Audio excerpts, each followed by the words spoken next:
My name's Roman Peshke. I'm a partner in Warrior Success Systems, where we grow martial arts schools. Every Monday, we have a free coaching call for members of our school community. You can join below, where we answer school owners' most pressing questions about growing their academy.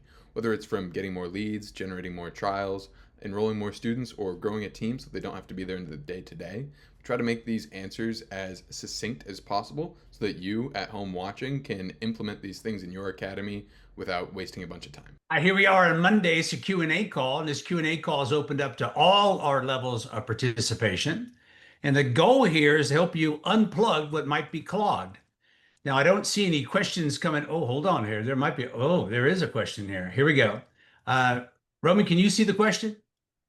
Yeah, you want me to read that off? If you will. When doing a school demo slash presentation, do you have a recommendation for a promotional deal or flyer that we can distribute to the students? Would you recommend doing the 2 weeks for 20 or something different than the ads that we're running? Well, here's the way I feel about it. When you have an opportunity to directly interact with somebody, perhaps the You got to easiest talk. way Okay. You know what I'm calling you, Tim? You got to check the total, but to. So when you interact directly with somebody, perhaps the easiest and best offer is extend the invitation to be a guest. Now I am assuming that what we're talking about is a school talk of some type where you get in front of the classroom and you talk about where your martial art came from and what the advantages are, and you do a stellar demonstration style class. Maybe the kid and even the classroom teacher breaks the board. You have a big finale. Now, if they allow you to give out information, well, hey, kudos to you. Because the truth is, most schools really don't allow that. But you have to give them a sense of direction, like when to get started or when to take the next step. So my recommendation would be invite them to come to the next level training that is leveraging what you just did at your classroom demonstration. And maybe do it during off time. Friday nights seem to work well. Saturday mornings are ideal. This way it doesn't conflict with anything else you might have in common, actually in process. So invite them to come to the studio to take their next official lesson. And at the end of that lesson, something will happen. Perhaps they'll be awarded their black belt or get official studio headband or some type of offer to reward their attendance. And then when they come in, well, the good old fashioned way is to drop close them. And the term drop close simply means you leverage a financial incentive for getting started. You might want to get rid of the initial investment, or instead of asking first and last, just have them pay the first month and you're off to the races. But if the reason we market is to gain the attention of someone. Well, if you're able to stand in front of the audience, you have their attention. Now you need to provide them with direction as far as what the next step is. So being redundant by doing a demonstration and handing them a flyer about additional information about getting started, I don't think that's the best step. The best step is to direct them. So maybe a formal invitation to come to what's next. It could be a karate pizza party on a Friday night. It could be a self-protection and awareness seminar that invites the rest of the student's family and perhaps their parents. But just get them to take the next step, and the next step is to come into your academy. So, Kevin, do you have permission to hand out information? yes, sir. We do. That's great. All right. So, what next step could you promote after you razzle dazzle them with your school talk? Great question, sir.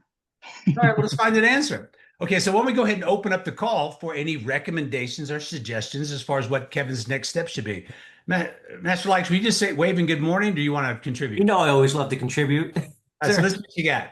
I've been very, very successful with school talks. I did them for years. And if they're able to hand out stuff, that's phenomenal. When I did hand out free things, it would be a pencil with their name and address on it. It would be frisbees, stuff the kids would want. But the key is what I would do is I'd do a school talk, have them participate in a class. We were the phys ed teacher for the entire day. And I'd have the one kid come up and break a board. Who else wants to break a board? Every kid in that class is going to raise their hand. So what we're going to do is I'm going to give you guys an invitation to come back to our studio either Friday or Saturday. We're going to have a big pizza party for you. You're going to earn your white belt, and you're going to get a chance to break the board. So that's how we'd run those talks. Get 30 to 40 people would come in. We'd have all the clipboards line up. And if you do it right, 20 enrollments should be a piece of cake on those type of events. And if you do supply with a handout, maybe the handout is real simple. Take your next step, official karate class, earn your white belt, add a QR code where a parent can simply hit it with their smartphone and register to come in for the lesson. Make sure you staff it well. The pizza party is important because now after the class, the kids hang out and you got a chance to mingle with the parents. That works really well. Now, what do you do when they get there? Well, the answer is real simple. Teach an introductory lesson. Exactly. Take the entire group on a tour. Introduce them to the staff members that you have on deck, or perhaps more senior students. Point out the features of your club and what the benefits happen to be. And of course, explain how students earn rank. And then sit down and just have a general overview as far as getting an idea of what most of these families want for their children. And then teach your introductory lesson and tell them you've seen enough. This introductory lesson is designed to qualify a student for membership. And after what we just saw today, welcome aboard. Everyone has qualified to start a membership. So to take the next step, show of hands. To take a next step, let's sit down together and coordinate your first official lesson. And then, of course, that just turns into a pitch. One of the things we simply got to remember too, let me get this out, is that when people do come, they show up for this event, they expect to be invited to take action on something. So be direct. What was your question? So really after the school talk, have an actual event scheduled to, bring these in like a week later or something like that, or that week. Try to do it that week on Friday and Saturday, 2 days. Sooner is better than later. So part of your plan is that we know where we're going to send them. So we go ahead and block off the time and make sure that we have the space available in your club circumstance and whoever else is going to help you. But make no bones about it. We visit these schools to create some excitement, gain a little momentum in the mind's eye of the student about martial arts, and we encourage you to invite them to take a gentle next step. But the next step does need to include their family. So perhaps a handout with a QR code that takes us to a registration form would be ideal. Fair enough, Kevin? Yes, sir. Thank you. Okay, I see another question popped in. Would you mind reading it, Roman? Yes. From Ken. If you get first and last at sign up, then you don't collect the last at sign up due to doing a fallback. When or if they quit, do you try to collect the 30-day notice or do you just let them quit? Excellent question. Master Pesky, you have depth in this experience when people are not able to pay the last month. How do you handle that cancellation notice? Or when they ghost you, how do you follow up? And if the conversation does lean in the direction of a cancellation, how do you handle that if they have not paid their last month? Yeah, if they just pay first only, of course, we collect first in the initial investment. When they quit, yeah, they let you. If a person just ghosts you and you're doing your MIAs on Mondays before classes, on Wednesdays after class, we do our MIAs twice a week, so we really don't give people a chance to fall off too bad, but it does still happen occasionally. And what we have found, the best way to get them to talk to you, because if they ghost you, they typically won't pay you anymore. They'll cancel the card. Everyone's had experience, people turning off their cards, canceling their cards, reporting them lost or stolen. I got to get you to talk to me. And so what we have found works best is leave a message that you want to help them cancel.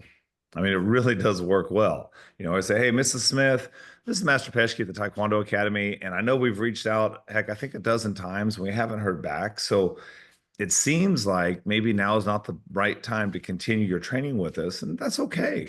You know what? Let me help you cancel the membership so we can get everything squared away. And that way it doesn't mess anything up for you on your end. We're here to help. Give me a call back so we can help you take care of that.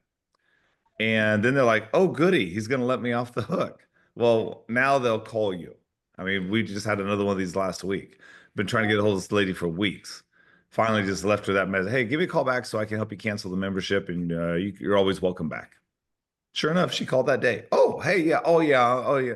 Blah, blah, blah, blah, blah. Yeah, we need to cancel. Great. So here's what we need to do, right? And the strategy is always the same. Try to fix it. Try to find out what's really going on. See if you can't help them stay. If they can, and this is one of the strategies we teach in our group about how you can get half of the balance, and they say thank you. But at the very least, we need to do your 30-day notice. So we'll start the clock now. And we just need to take care of that last installment so that you're all free and clear. And you can use that now, or we can use that money to help you get restarted in the future when you're ready to come back. So what card would you like to use? Now, sometimes they give you a card, and the truth is, if they've ghosted you, or if they do continue to ghost you, there's really not much you can do. We're not going to chase bad paper. We're not going to go to collections with them. Something Master Merton said a long time ago, which I think is hilarious. It's easier to give birth than to resuscitate the dead. Just sign up somebody new. But yeah, we do try to collect it. And, part of the language we use is, now's when we don't call it a membership agreement. We get a little more aggressive and we refer to the contract that we both signed and we both agreed to how we would end this relationship. So we do have the last installment that's due. And again, we can either use the time now, which I'd love, or we can use that time to help you get restarted in the future, your choice. But it will relieve you. And here's a good thing too, remind them of what you're letting them off the hook for. Because doing this last installment today will relieve you of the additional $1,850 that you still owe. And this way, credit's not affected or anything. So what card would you like to use? Now, again, am I going to go after them and chase them and go to credit bureaus? No, I'm not. But I'm going to do my best to get them to show the integrity that we tried to teach, the integrity that we all agreed to when we started this relationship. There's something I would add to this, and that is, sometimes we feel as though we've been unpleasantly surprised about a cancellation. There are symptoms before someone cancels, and the number one symptom is this: they didn't show up. Of all the things you can do to improve retention, calling your students on Wednesday that didn't make it Monday and or Tuesday is perhaps the best thing to do. Actually, it's one of the only things you can do to immediately demonstrate your level of concern for them. Out of sight, out of mind, that works against you. So if you want to prevent cancellations or slow down your attrition rate, you got to maintain a connection. There's got to be constant contact. Yeah. When I use the term constant contact, what I'm referring to is this. We connect with the students when they're there. If they're not there, we immediately connect with the students who are absent. And the way we respond to that is every Wednesday, we assess the attendance based on who didn't make it Monday and or Tuesday. We know that that membership is potentially in jeopardy. Oh, Fred, they're not all in jeopardy. You're being dramatic. Well, if you just have that in your mind, you might actually pick up that phone every Monday and Wednesday. Chances are everyone on this call knows what I'm explaining. But there's also a greater chance that the people who know what to do actually don't do it. And there's a lot of reasons why. I think the main reason why is avoidance. We don't want to have that uncomfortable conversation. God forbid we did something wrong or they want their money back. But the truth is, you are actually allowing problems to fester by not cutting them off early on the path. So my recommendation is slow down your attrition rate, how fast they quit. Every Monday, whoever doesn't make it, make sure they come there Tuesday. If they didn't make it on Tuesday, well, we got to call them on Wednesday. And if we just make that standard operation procedure, you will keep people longer. And now, if there is a concern about their membership, or they want to voice their aggravation with whatever, you might have a chance to fix it. But time kills deals, both on the enrollment and also the follow-up after the fact. On enrollment, the longer you wait before you present someone for a membership, the less people you enroll. As far as absenteeism, the longer you wait to reach out to someone who missed a class, the less likely they'll continue. So let me drive this point home. Cancellations are real, guys. Matter of fact, we did a review of the Jacksonville locations, and our attrition rate across the board is 4%. That means every month, 4 out of 100 people tap out. And the problem is, right now, we're missing them. We're missing them. We're not aggressive enough on that Wednesday call to head those challenges off at the pass. All right, something else just popped in. Roman, go ahead, please. Yeah, from Kyle. He said they notice that students will ask for refunds more often when they try to contact them after they've been absent for a class or two versus when they just leave them alone. Well, there's a very simple word you can use. It's 2 letters. No, there'll be no refund. And you do have a fiduciary obligation to complete your membership. Just tell people the way it is. Yeah, you just putting it around. It doesn't necessarily help. So your concern, okay, I'm going to go here. If we know that's a challenge and we avoid that, are we operating from complete integrity? The answer is no. If you're avoiding a potential situation because you know occasionally happens, well, maybe you're not just being as direct as you need to be. The truth of the matter is when you present people correctly, they understand what they've enrolled in, they understand what the rules are, they sign on the line that is dotted. And the truth of the matter is if they don't show up, they're still obligated to pay. And when they call you to drop out, there are no refunds. The truth is it's a use it or lose it. Or if you're selling outcome-based membership, there's nothing lost. There's nothing to make up. Right. Okay. Should we drill down on that, Mr. Pesky? Yeah, we actually just had that. I've got a mom and her son are going to go to Mexico for 3 weeks, and she asked if she could come to extra classes before or after their trip to make up for when they're gone. We said, well, ma'am, on our Greenbelt program, our basic program that you are on, there's nothing to worry about because there is not a deadline you have to use the classes by. So, because our basic program is 1 to 2 days per week, 1 or 2 classes per week, keep bringing them twice a week. And when you're gone, you're gone. And when you come back, keep bringing them twice a week.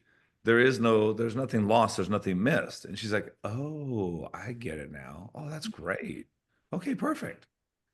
They're so used to tying tuition payments and they are on a 12 installment plan. They had to fall back.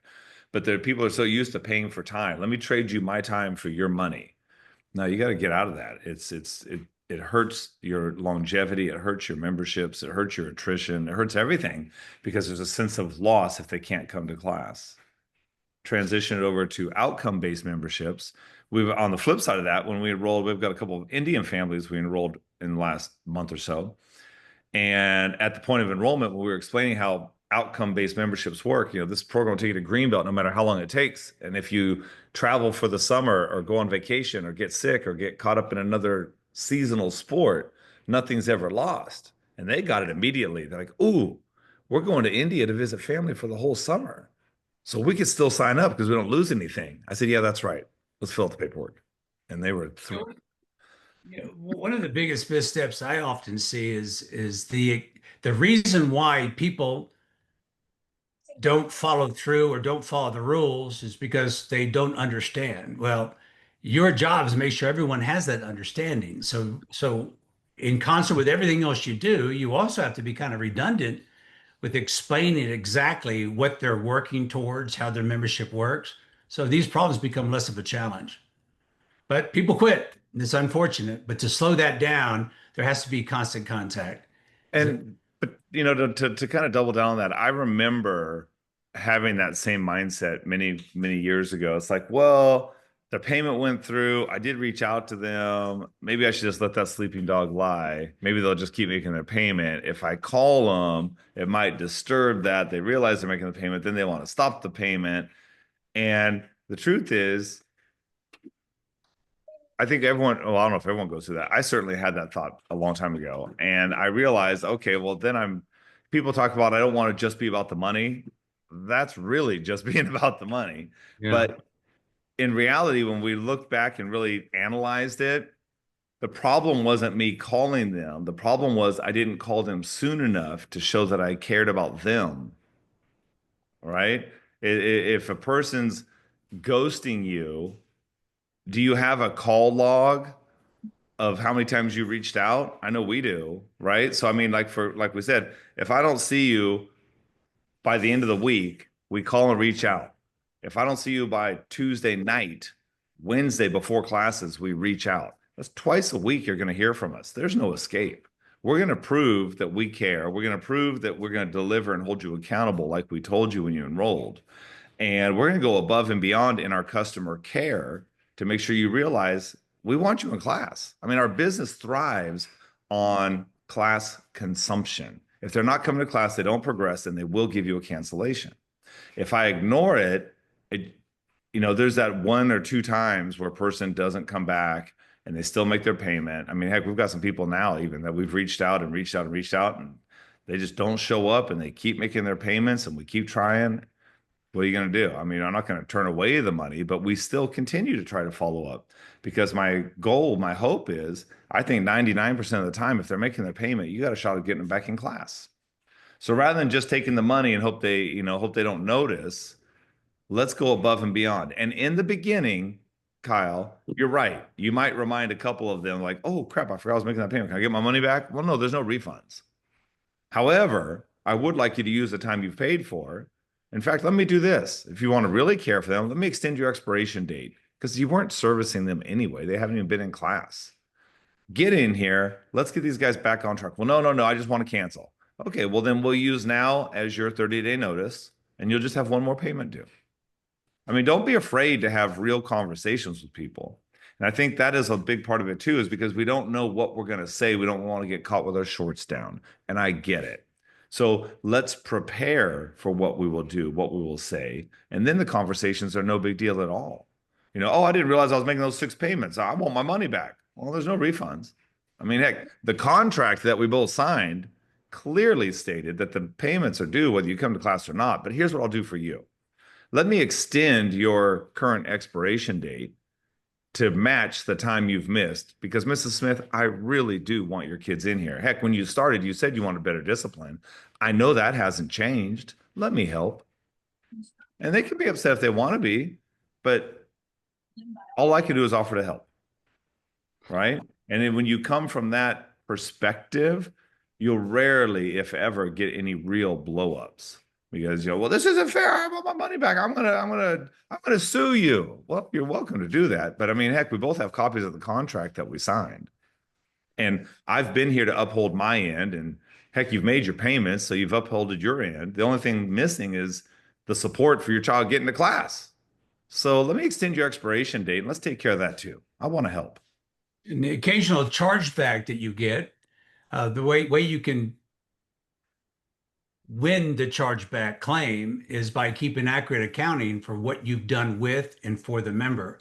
And this is where a more sophisticated CRM comes in. In fact, Roman can hook you up with Go High Level. If you're not familiar with Go High Level, it's probably the best CRM out there, where you can record every conversation. It keeps a log of all the text exchanges. I mean, it can be a detailed report. So if somebody does send you a, hey, I want my money back letter, and they're demanding a refund through a credit card company, now you have a chance to beat it if you can demonstrate how they've used their program in the past, what the agreement initially was, and what type of interaction happened from the point they said they wanted out of the membership. That's right. I saw a couple other things pop up. Roman, help us out. Yeah, Ken had a follow-up talking about putting memberships on pause. He said, Yeah. how does that work when somebody goes on vacation for 2 months and they want their monthly payment stopped until they come back? Okay, let me drill down on this. There are 3 types of memberships. There's month-to-month, non-committal. There's time-based, where there's a starting and an expiration date. And the third type is what's called outcome-based. That's where they're paying for a level of tuition that will take them to a particular rank. That's the best type of membership to sell because there's no expiration date. And since there's no expiration date, but there's agreed upon amount as far as overall tuition, the payments are not interrupted. Now, if you have a time-based membership and someone tells you they're going to miss 2 months, tell them that they are obligated to fulfill their fiduciary obligation, that is to pay their monthly tuition, and their expiration date will be extended to accommodate that missed time. But being on hold doesn't mean the money stops. It means the accounting on the membership in terms of how you use it, that is what's put on pause, not the money. Oh, but Fred, that seems unfair. Well, make certain that is dictated in your membership agreement, whether you use an app or you have an actual hard copy, where the payments aren't interrupted. You know, just like any retail purchase, if I buy a car and I choose not to drive it June or July, are my payments still due? Well, of course they're still due. If I buy a martial art membership, particularly a martial art membership that's going to take me somewhere to an outcome, and I take a break or I'm distracted or my tummy hurts and I don't want to go to class, am I obligated for the payments? Absolutely. And I think we have to be just as stern with demanding letters as we are when we instruct our students to give us some push-ups. I mean, stop asking, start telling. Don't come across with this apologetic type attitude where, oh, I'm sorry, but you got to pay. No, Mrs. Lewis, I'm going to keep my end of our arrangement, and your child has my complete support. So during the summer months, though you're obligated to pay your monthly tuition, don't you worry about the direction we're going, because we're not going to quit till we earn the black belt. Roman, what's next? Yeah, he had one last follow-up asking if we have a copy of an agreement that we can use. Oh, And I just yeah, saw one passed on. Go ahead. I'm sorry, I cut you off. I was gonna say yes, that's inside the Warrior Black Belt group, I believe, right, Dad? Yes, yes. Yeah, so Mhm. full copy of the agreement's in there. You just tweak it for like remove the name of the location, put your academy name in there, And and address. then reread it, check it with like local laws for your area, and then you're good to go. Yeah. Yeah, and And membership we agreement. and you know, over the last 35 years, I've gone to court 3 times and never lost. I mean, people are quick to go, I'm going to sue you. Okay. All right. Well, here's the copy. Let me resend you a copy of the contract we both signed. And then you do what you think is best. But we're here to help. I'd love to see you back in class. My favorite thread is when they say, "I'll tell all my friends." Yeah. Thank goodness. I'm going to tell everybody. I'm going to ruin Good. you. Okay. Okay. You know, Potatoes, potatoes. your one bad review is not going to counteract my 150 5-star reviews. So do your best. That's unfortunate, but it does happen. Ken, I just tagged you on the post that has the membership agreement on there. Oh, So if perfect. you go onto school, the Warrior Black Belt group, you'll see it right at the top for you. Oh, that's Excellent. great. Thank you, sir. Thanks, Roman. Yep. So yeah, the outcome based, you never have to worry about stopping payments. You're on, especially as you guys get better at doing compressed payments, the payments get out of the way real quick. But even if they have to fall all the way back, you help them they know that this membership will not expire until the belt of whatever color you choose is met, right? For us, we chose a green belt because on a traditional time-based membership, the green belt takes about 10 months. Now, tuition, I'm prepared to fall back to as many as 12 installments. But I also know life does get in the way. And I don't want someone who rides out a basic program to be there 12, 14, 16 months down the road. I mean, I just decided how I wanted to run it, right? And I think everyone has to be aware of that. You are in charge. You get to decide. So we picked a belt that could take as little as 10 months if they just wrote it out and didn't upgrade and made that our basic program, and we'll fall back to up to 12 installments at our traditional monthly rate. But the goal, keep in mind, the goal is never to have them finish that program. Our goal is for them to upgrade and commit to an outcome of black belt in the first 2 to 6 weeks. If I can't strike while the iron is hot, well, it just gets cold and hard. And the longer you wait to ignite or invigorate, the longer you wait to reinvigorate that relationship to have an outcome of black belt, the less likely they will do it. The less likely they will do it. Enthusiasm is high. You know what? I've seen enough. Let's set our sights on the outcome of black belt. That's gonna take about 3 years. Let me explain how it works and invite them to enroll. And the truth is, some will, some won't. So what? If you follow the Warrior Success Plan, more than 50% will upgrade and they'll invest real money. And as you get better and better at it, that number climbs up to 60, 70, 80%. Right now, we convert 80% of our basic to black belt training. From the moment they enroll, all guns are pointed at getting them to upgrade. Because if they don't commit to black belt, are they even your student? Someone on a 6 or 12-month basic training program, you call them a student, but the truth is they've only committed to what, 2 or 3 belts? Big deal. They're still on a trial. In martial arts, black belt is where you become a student. For most martial arts, black belt's where the real training begins. Let's get them on a path to become a real martial artist. Now you have a student. There's one more thing I want to add. When somebody asked to put on pause, Mm. what they're trying to do is save money. So whenever somebody says, "Hey, I want my membership on pause," what I want you to hear in your head is, "Hey, I want to save money on my tuition." Mm. And so here's what you do. When they say, "Well, listen, we're going to be gone, heck, we're going to have a very hectic summer. So can we put the membership on pause for a couple months? We'll pick things back up in September." Say, it sounds like you want to save money. Oh, yeah, yeah, I want to save the money since we're not using it. There is another way to pay for your child's tuition, and this will save a significant amount. So fall back and do a cash play. Afford them an opportunity to save 20% of the balance of their membership. Now, you're doing this for two reasons. Number one, some will do it. But second, now you're making a lesser deal, or you're coming across less concern about their request for a interruption in payments. It's a strategy. Let people know that, hey, this guy's serious about collecting the money. I'm just not simply going to moan and groan. He'll stop payments. No, just be direct about it. So, Ms. Lewis, we need to put on pause with to save the money over the summer. Oh, yeah. We won't be using the membership quite that often. Just do your fallback. Well, there is another way to pay for your son's tuition. This will actually save you a lot of money. May I explain? Then extend the invitation to save money by prepayments. But Fred, the reason why they're asking is they don't have any money. Don't be so sure. Don't be so sure. The truth is, I'm not going to know whether they will or won't unless I ask, and I'm going to do my best to save everybody tuition. I'm going to ask all of them, without exception, to leverage the advantage of a prepayment.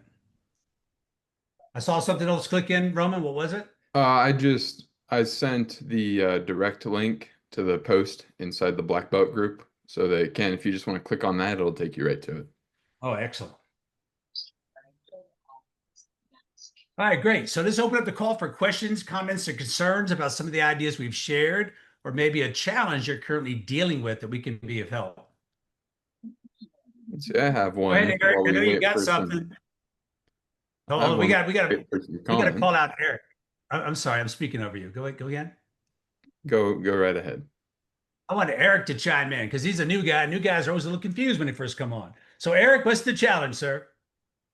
Well, I'm trying to review after joining the Warrior Black Belt late last week. I went through with Roman, and I'm trying to get a bunch of things squared away with how we're handling the Facebook leads. That's the biggest thing. The biggest business challenge I have is we went from getting 30 leads a month to getting like 130, and we have not processed those very well. And so that my challenge is taking all of your best practices and implementing them as quickly as I can while those leads are still good, because they're only good for so long. Well, Eric, do you have support? Do you have some staff you can rely on, or not just yet? Yes. Yes, I have a program coordinator who has been with me for years and years, and we've got, a bunch of the trainings printed out, and Okay. we're doing it real time. So, Well, the one thing I would strongly recommend is realize that there's nothing more important than level one activity, and level one is described as everything you do to gain a new client. So if you've enjoyed an uptick of leads by 100 plus, congratulations. Now the real work starts. And just decide right now that there is nothing, there are no things more important than you following up on these leads. And this yes. is how you turn things in the best direction. Yes, sir. Very good. Well, congratulations and welcome aboard. Thank you. Yeah, I think I spoke over someone who was going to ask a question or express a concern. No? I was going to throw out an example question just because I've been on a bunch of calls with school owners that were interested in like growing the school. So Yes. what would you say is the biggest mistake somebody like a school owner makes if they're under, let's say, $10,000 a month, and then again at like 30? Because those are two kind of different levels there. Okay, the biggest mistake made by studios that aren't making money is that you're attempting to discount your way to success. I was on a call earlier today, and the guy was telling me how great his Brazilian Jiu-Jitsu program was, and how he's world renowned, and who he's attached to, and what he's done, and how many people he choked out, charging $139 a month. And I asked, well, what's your strategy? He said, what do you mean my strategy? I said, why are you charging $139 a month? He said, so I can sign everybody up. And my question was, well, have you? And he said, no, I haven't. I've only, it was like 32 people. He's been open for a year. I think the biggest mistake you can make if you're under 10,000 is that you're simply not charging and asking for enough to make a difference. This idea that we have to slowly increase our pricing or slowly augment the amount of money we want to collect at the front end, get out of your head. It's a new day, it's a new start. Of all the things you can do to break through 10K as a startup or someone who's been struggling for a while, changing your ability to ask for the money is, in fact, the key ingredient. Who was it? Matter of fact, one of our girls in Jacksonville on Saturday, she had an $8,400 day. One family prepaid 5K for their kids' black belt program, and two other families upgraded, paid a membership fee on a bigger program. So she collected $8,400. Her name is Miss Corty. She's just a doll. She's a wonderful lady. And if you were to call her and say, "Hey, what's your secret?" she'll answer with one word, well, two words. I ask. She asks now. I mean, she asks for the money that's going to matter to her and her family as well as the academy. So of all the things you can do, you got to change your mind about the money. And remember, it's only money. Oh, what do you mean it's only money, Fred? Not everyone has money. You're right. You're right. Not everyone does. But when people recognize your value, don't worry, they'll come up with it. So, of all the things you can do to change your financial circumstance, your ability to ask for more money is of paramount importance. And I think sometimes, people in our community have such a twisted, kind of warped, and I don't mean this in a bad way, but we just have this twisted, warped idea about it's bad to ask for money. And I know one trick that I really worked really well in my skull was to just reword it. You know what? I'm always going to offer a discount I'm always going to offer a savings for families that work so hard to earn their money. I want them to invest with us. I want them to feel good about it. So I have an obligation to always offer a savings on everything they do. Everything. And yet, in fact, we just did a big training camp this weekend. And today is our first day back. And guess what? We're going to offer a savings on next year's camp this week. And we'll sell, I don't know. Well, we'll see. We'll find out. Last year, I think we sold a couple dozen camps for the following summer by just extending, so it's kind of a double-edged sword. Yeah, we're asking for the money, but you got to make it mutually beneficial so they feel like I want them to say thank you. And so every time we ask for money, it's mutually beneficial. It's got to be good for them. It's got to be good for you. It's got to be good for the academy, or don't do it. Don't do it. You need to feel good about it. If a family is signing up on a membership that costs $6,000, I feel good about offering to save them $1,200. Would you like to take advantage of that savings? And some will, some won't. So what? Because they've already signed on the line that is dotted. The membership is secure. Now I can graciously offer to save you some money. And if it works out, wonderful. We both win again. And if it doesn't work out, it's just not right now. So I'll ask them, well, no worries. You know what? If in the future I can extend a savings to you, is it okay to let you know? You always end on yes, always. I've never had anyone say no, don't you dare offer me a savings. They always say yes. And heck, half the time they apologize. I wish I could do it. I'm so sorry, sir. Don't worry. Hey, in the future, if I can extend a savings, I'll make sure to let you know. Would that be all right? Oh, yes, please. Thank you. But in the front end of the sale, when you're enrolling people, I do believe we need to leverage a savings against a initial investment, a down payment, a membership fee. Yeah. Oh, absolutely. And ask for the first last month's tuition. So, Come on. I'm sorry, I can't hear you. You got to mute iPhone Bill. And maybe Bobby too. I don't know if it was Bobby or iPhone Bill, one of them. They're both you. There we go.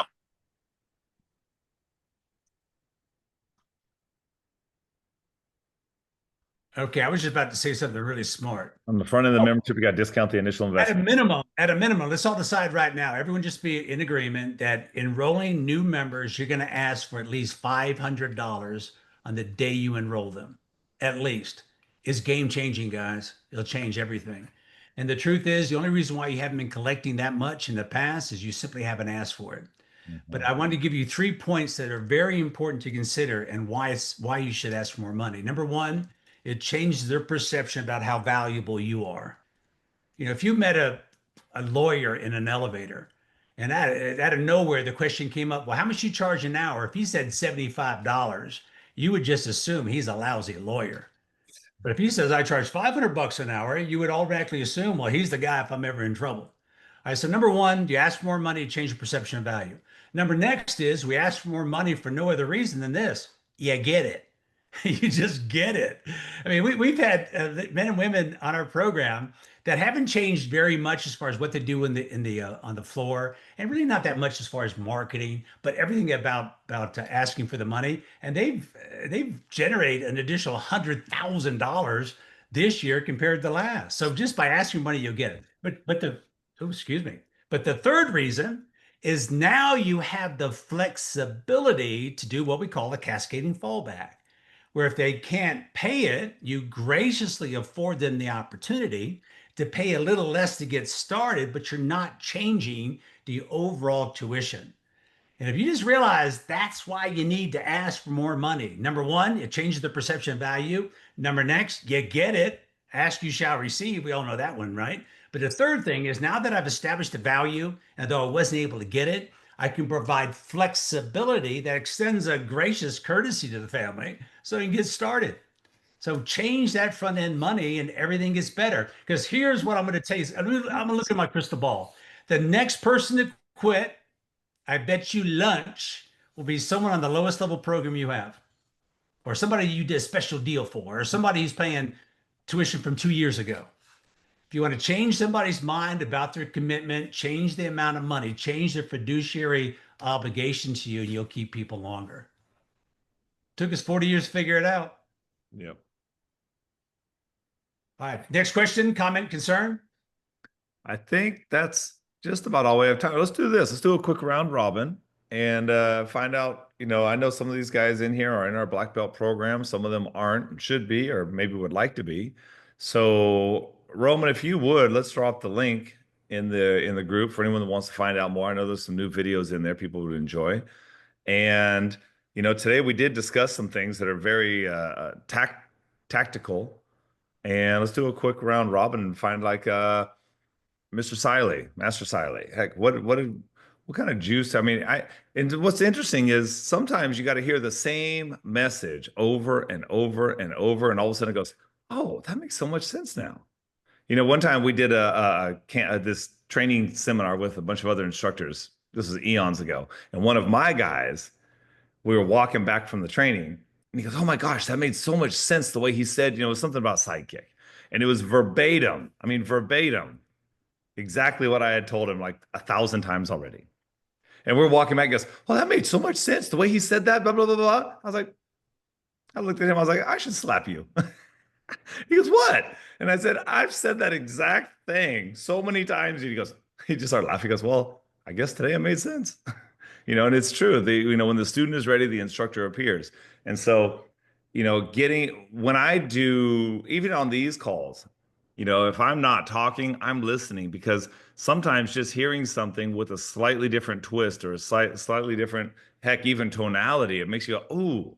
And even if it's not that, "Oh, I get that better now," it might make you realize there's something else that was needed or added, or it might even just get your creative juices going. Because the truth is, being in the room is powerful because everything is contagious. And one thing I love about these calls is the people that show up, they show up because they want to improve their business. And that alone is worth the call, right? You got to surround yourself, because otherwise what most people do is they surround themselves with what? Their students. And what do their students want? Not the same thing you do. They're not the owner. So back to Master Siley. What's one thing we're taking away from this wonderful call today? I'm taking, let me get to my notes here. Yeah, 'Cause yeah. every call I'm taking my notes, and it's hard for me to focus on just one or two things that I Yes. need to do Well, you said the immediately. magic word. I mean, heck, these are notes I've taken on this call. Well, okay. These are all notes I take, just because everything, as all of us are talking and asking questions and answering them, it gets my juices going too. It's like, "Ooh, that's something else we need to talk about. Ooh, that's something I need to remind my staff about. Ooh, that's something we maybe could expand on for next time."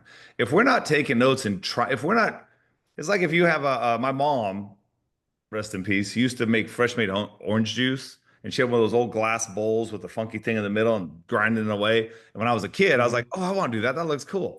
And I did it. And I got the first couple big squeezes and all the juice gushes out. And I was like, "All right, where's the next one?" And she's like, "No, no, no, no, son. You got to get all of the juice out. Keep going."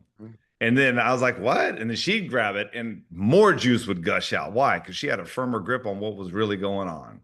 And so, all of it, if you're not in these calls with a pen and a paper trying to get some juice, you don't get too, you just get that first little level squeeze. You want to, I think taking notes is I mean, I go through notebooks like crazy just because I know putting pen to paper helps make things stick. So anyway, I'll shut up. Back to you, sir.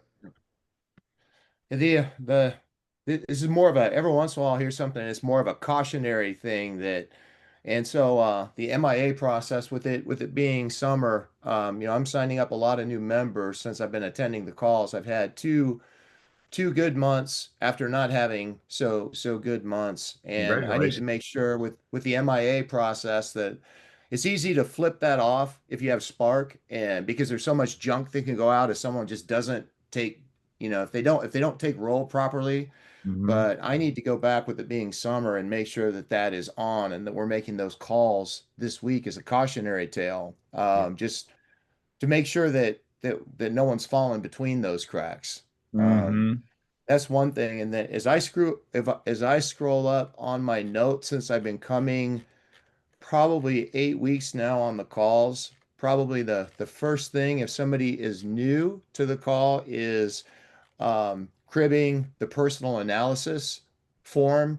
That was the first big change that I made that made a difference in my orientation process, because it makes it bigger than a martial arts activity. They're looking for something, and we want to position the higher value of what we're doing. But going all the way up through my notes, the first thing that is most meaningful was that personal analysis form that Love I it. started using.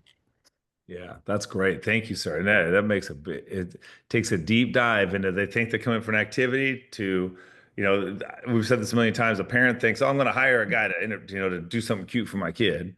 And I got to fix that to no, this is a little different. And by the time we go on this tour, I want you to realize, oh, this person can really make a difference in my kid's life. And the PA is, the weapon of choice. Yeah, we're gonna have fun, but it's not Chuck E. Cheese fun. That's right. It's That's right. This is an education that's worth investing in. Yeah. Okay. What do you think, Melinda? What do you got for us?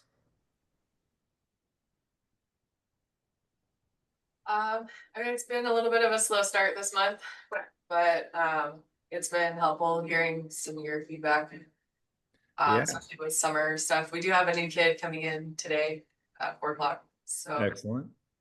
And is our goal to enroll the kid or the family? the family. There you go. Just Yeah. begin with the end in mind. Everything is about the family. And I'll fall Yeah. back to just the kid, but I Yeah, want mom on the mat. That's my ambition for everything. I want mom on the absolutely. mat. Absolutely. Beautiful. All right. Thank you. Master Weingartner, you got anything you want to add to it? Um, no, I want to figure out what go high level is and then do my MIA calls, which I haven't done, and I got to get with Roman on my website and stuff. And I'll tell you, for any of you guys that are a one-man show, you have people in your lobby or in your membership that would love to help. And change your mind that you need to give people a job and think about, you want to recruit people that want to be a part of your team or want to be a bigger part of your academy, because most of the people that are there love you, hopefully all of them, and they would love to be elevated into a closer part of you. A lot of times people think, we were helping one of our private clients recently, and who went through a little bit of a shift. And he's like, well, how do you hire people? I was like, I don't hire people. I don't look for people that want to work for me. I look for people that want to work with me. And it's just a little shift in the way you view things. I want people that want to help me grow this academy. And so I said, look, you got tons of mommies there in the lobby. Talk to them. Talk to them as a whole, even. Hey, you know what? Parents over here, we have so many people that are reaching out to us to find out more about this amazing program that you guys are a part of. And the truth is, I can't get to them all. So I need your help. If any of you guys are, I know a lot of you guys are outgoing, you love our program. If any of you guys are interested in helping more people get started in our membership, let me know, because I can't get to them all and I need some help from one of you that would like to help more people get started. And you might be pleasantly surprised what happens. All right. And Based on what you just said, I see a question popped in from Master Happelman. It reads, do you pay these people? Well, we have 9 success axioms, and success axiom number 1 reads like this: free help is in fact the most expensive help you'll ever use. And I say that kind of tongue in cheek, but I want you to realize that sometimes when somebody says they want to help, they really do think them just being there is helping. Where the way we look at things, if someone wants to be of help, we can track how helpful they're being. Track what you say. Track leads they generate, calls they reach out to, appointments they schedule. So here's the rule. If you're going to hire someone and your goal is to pay them, you have to make certain that they've acquired the skills needed to help you generate money. Simple things like selling a trial membership. Simple things like inviting your current students to sign up for the next seminar and teach people how to collect money and compensate them for that.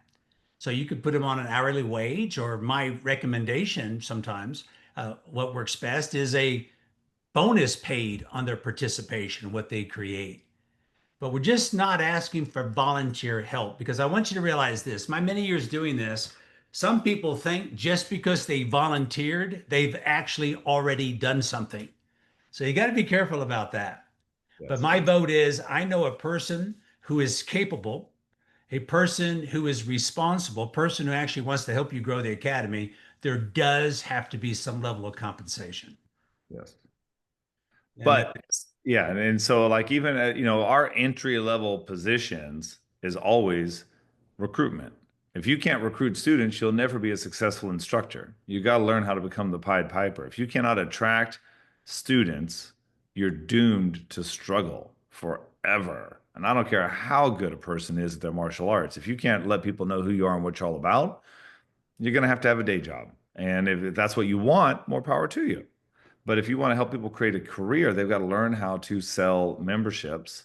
And what they do first is usually what they always will stay with. So if I get, my instructor, that's how my instructor started me actually. He's like, yeah, you might be pretty good at this. I'm going to make you an instructor. Great.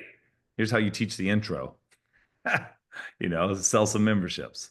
And I know Master Merton's, his story is more brutal than that. How many did you have to sell? I had to enroll 300 people before I could ever teach a class. Get to it. I thought that was great. But anyway, so we have people that are on our team now that started off with, oh yeah, I want to do that. I want to be more. Okay, great. It starts with communication skills. Here's what we'll use: the phone dialogue.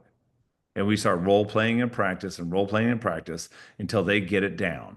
At which point we let them reach out to some of the leads, not the good hot leads, but the leads that maybe are a week or so old, so they can what? Cut their teeth and continue to get better. And as they start to get better at converting some of those, then we'll let them have access to some of the new leads, and they will make money. And a portion of everything they earn is theirs to keep. See, and I also don't want someone who needs a job. A person who needs a job is looking for hours, and I don't want that person working for me. Why? Because they check in early, they check out late, they're more concerned with their time card than their results. I do not want that person. I don't even want a time card. We don't use them. I want a person who's interested in helping getting results. Oh, and by the way, a byproduct is they get a chunk of the dough. So if I have someone's like, oh, I really need a job because I lost my job, i.e., I got fired, and I've got rent coming up on the 1st, can you help me out? It's not the person not. No, I can't. I cannot. In my naive years, I thought, oh, he's not working. Let's talk to him. There's Yeah. a reason he's not working. And there's one more thing I want to add. Every professional sports team has a farm league, AAA or AA or whatever it is, where the up and coming athlete gets to prove his worth on the field. I think we need to look at the first level of hiring for someone who needs to prove their worth on the field by helping them help us build membership through marketing and sales. One of the guys we've been able to help out who's just created extraordinary results is our good friend William Robinson in Lancaster, California. His program director is an unbelievable find. But let me tell you how he found her. He walked into the lobby one afternoon, seated were 6, 7 parents. He said, "Parents, I need your help. I need someone who wants to help me build membership by making outbound calls." She meekly raised her hand, and the rest, as they say, is history. Straight away, first month, sold 20 trials over the phone. That 20 turned into 30. That 30 turned into 10, 15, 20 new students a month. And now it's official.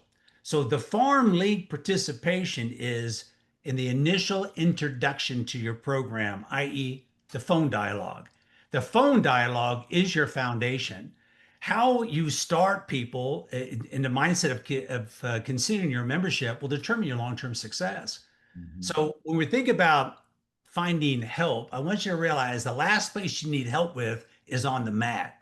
The first place you need help with is an all level one activity.